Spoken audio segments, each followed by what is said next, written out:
இயேசுவில் அன்புமிக்க சகோதர சகோதரிகளே, இந்நாளுடைய தவக்கால சிந்தனையாக உளமாற நாம் செய்ய வேண்டும், மனவோப்புடன் நாம் செய்ய வேண்டும், மனம் மாற நாம் செய்ய வேண்டும்.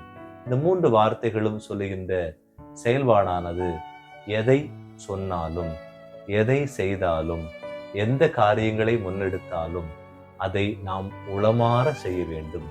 உள்ளத்திலிருந்து ஆர்வத்தோடு மகிழ்ச்சியோடு நாம் செய்ய வேண்டும். அதில் எந்த விதமான கஷ்டத்தோடும் எந்த விதமான கடின உள்ளத்தோடும் அதை நாம் செய்யக்கூடாது.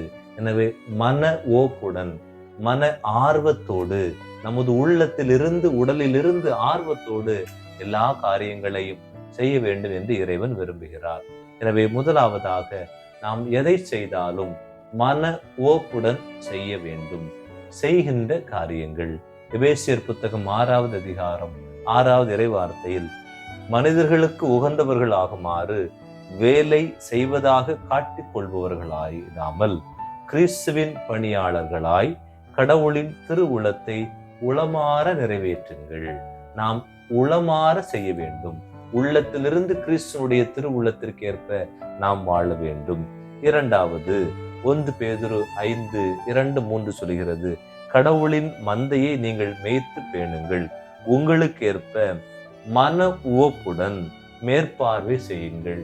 எனவே இந்த உலகில் நாம் செய்கின்ற எல்லா காரியங்களும் நமது மனதிலிருந்து மன உவப்புடன், எந்த விதமான சஞ்சலம், கஷ்டம், துயரம், கஷ்டப்பட்டு விருப்பம் இல்லாமல், ஆர்வம் இல்லாமல் நாம் எதையும் செய்யக்கூடாது. செய்கின்ற எல்லா பணிகளையும் இறைவன் சொல்கிறார், நீ மன ஓப்புடன் செய் என்று சொல்கிறார். இரண்டாவதாக நாம் மன ஓப்புடன் அல்லது உளமாற நாம் ஆர்வத்தோடு செலுத்துங்கள் என்று சொல்கிறார். எதை செலுத்த வேண்டும்? லேவியர் புத்தகம் 22:29 சொல்கிறது, நன்றி பலியை ஆண்டவருக்கு செலுத்தினால் அது உங்கள் சார்பாக ஏற்க தகுந்ததாக இருக்கட்டும். நாம் உள்ளத்திலிருந்து ஆர்வத்தோடு கடவுளுக்கு இது தேவை, கடவுளுக்கு நான் கொடுப்பேன் என்று எந்த விதமான குறைபாடுகளும் இல்லாமல், எந்த விதமான ஏக்கத்தோடு அல்லது எந்த விதமான ஒரு விதமான பிடிப்பற்ற நிலையோடு நாம் எதையும் செலுத்தாமல் நாம் கடவுளுக்கு பலி செலுத்துகின்ற போது மனம் உவந்து செலுத்த வேண்டும், மனம் தாராளமாக கொடுக்க வேண்டும். திருப்பாடல்கள் 96:7 சொல்கிறது, மாட்சியையும் ஆற்றலையும் ஆண்டவருக்கு சாற்றுங்கள். எனவே நமது உள்ளத்திலிருந்து கடவுளை மாட்சிப்படுத்தவும், நமது உள்ளத்திலிருந்து கடவுளுடைய ஆற்றலை நாம் பெருமைப்படுத்தவும் செய்வோம் என்று சொல்லப்படுகிறது. மூன்றாவதாக மன ஓப்புடன் நாம் கொடுக்க வேண்டும். விடுதலை புத்தகம் 25:2 சொல்கிறது, தன்னார்வம் கொண்ட ஒவ்வொருவரிடமிருந்தும் நீங்கள் எனக்காக காணிக்கை பெற்றுக் கொள்ளுங்கள். எனவே ஆலயத்தில் காணிக்கை கொடுப்பதாக இருக்கலாம், அல்லது நாம் பிற இடங்களுக்கு சென்று காணிக்கை கொடுப்பதாக இருக்கலாம். அது தன்னார்வம் கொண்ட, உள்ளத்தில் ஆர்வம் கொண்ட மனிதர்களிடமிருந்து நீங்கள் காணிக்கை பெற்றுக் கொள்ளுங்கள். பல நேரங்களிலே விருப்பமற்ற மனிதர்களாக நாம் காணிக்கை செலுத்த வேண்டாம் என்பதை இறைவன் விரும்புகிறார். இன்று நீங்கள் கொடுத்தால் அதை இறைவன் உங்களுக்கு தருவேன் என்று ஆர்வத்தோடு கொடுக்க நம்மை அழைக்கிறார்.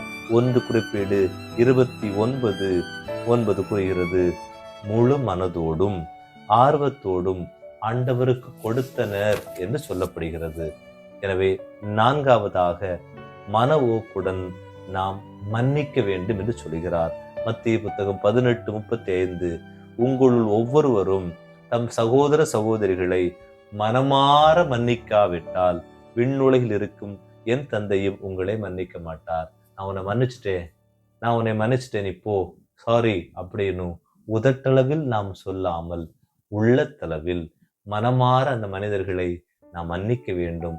அப்போது அந்த மனதிலிருந்து, உள்ளத்திலிருந்து ஆர்வத்தோடு மனவோப்புடன் நாம் மன்னித்த மன்னிப்பு ஏற்றுக்கொள்ளப்படுகிறது. எனவே இந்த நாளிலே நாம் தவக்காலத்தில் பல்வேறு செயல்பாடுகளை செய்கின்றோம். தவக்காலத்தையும் தாண்டி பல நேரங்களிலே நாம் செய்கின்ற எல்லா செயல்களும், நாம் அர்ப்பணிக்கின்ற எல்லா அர்ப்பண செயல்களும், நமது சொல்லும் நமது வார்த்தைகளும் உண்மையிலேயே மனதார இருக்கிறதா? மனதிலிருந்து வருகிறதா, உள்ளத்திலிருந்து வருகிறதா? உன் உதடு தான் பேசுது, ஆனா அவன் உள்ளத்துல எந்த விதமான மாற்றமும் இல்லை என்று பல நேரங்களிலே நம் முகத்தை பார்த்தே மனிதர்கள் சொல்வது உண்டு. எனவே அன்பிற்கினியர்களே, இந்த தவக்காலத்திலே இறைவனிடம், ஆண்டவரே, என் மனமாற நான் காரியங்களில் செய்யவும், காரியங்களில் கொடுக்கவும், செலுத்தவும், மன்னிக்கவும் எனக்கு அருள் தாரும் என்று நாம் ஜெபிப்போம். அன்பின் நிறைவா, உமது பிள்ளைகளாக எங்களுடைய வாழ்வில் நாங்கள் செய்கின்ற, கொடுக்கின்ற, செலுத்துகின்ற அனைத்திலும் எங்கள் மனதார, மனவோப்புடன், மன ஆர்வத்தோடு எல்லாவற்றையும் செய்ய, சொல்ல, கடைபிடிக்க உமதருள் தாரும். ஆமென்.